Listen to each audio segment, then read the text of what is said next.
Quand on parle de beauty privilege, il y a un thème qu'on oublie très souvent, c'est le beauty privilege en tant que femme non blanche. Déjà, il faut savoir qu'il y a une spécificité au beauty privilege quand on est une femme non blanche, parce que c'est un beauty privilege qui ne s'applique pas dans certains milieux, quand bien même on se rapprocherait des standards de beauté occidentaux. En ce qui me concerne, j'ai grandi dans une petite ville de Normandie et pour être considérée comme belle là-bas, il fallait absolument se rapprocher des standards en vigueur, c'est-à-dire avoir la peau claire, les cheveux clairs, les yeux clairs, etc.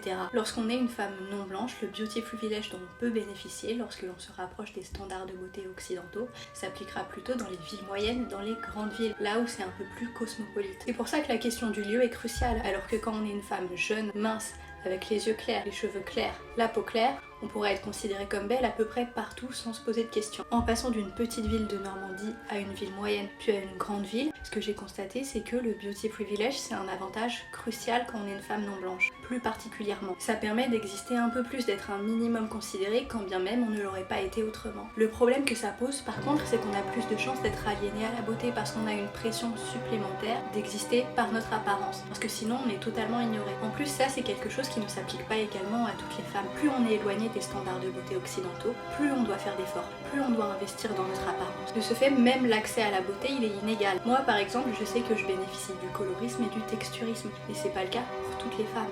Et plus on est éloigné des standards de beauté occidentaux, plus on doit investir. Voilà, et je sais qu'on a beaucoup parlé de Pamela Anderson pour ses apparitions sans maquillage, mais ce qu'il faut comprendre, c'est que c'est assez facile pour Pamela Anderson. Elle est totalement dans les standards de beauté, même avec son âge. Et même si c'est une peur qui concerne toutes les femmes, je trouve qu'on a une peur supplémentaire de l'érosion de son capital beauté, parce qu'on sait qu'on va revenir au stade de l'invisible. Voilà, et bien sûr que le beauty privilege c'est un avantage pour toutes les femmes qui le détiennent, et je trouve qu'il est encore plus crucial quand on a peu de capitaux, quand on peut subir des discriminations. C'est pas un bouclier parfait, mais ça aide. Dites-moi ce que vous en pensez dans les commentaires et dites-moi si vous avez une expérience similaire ou non.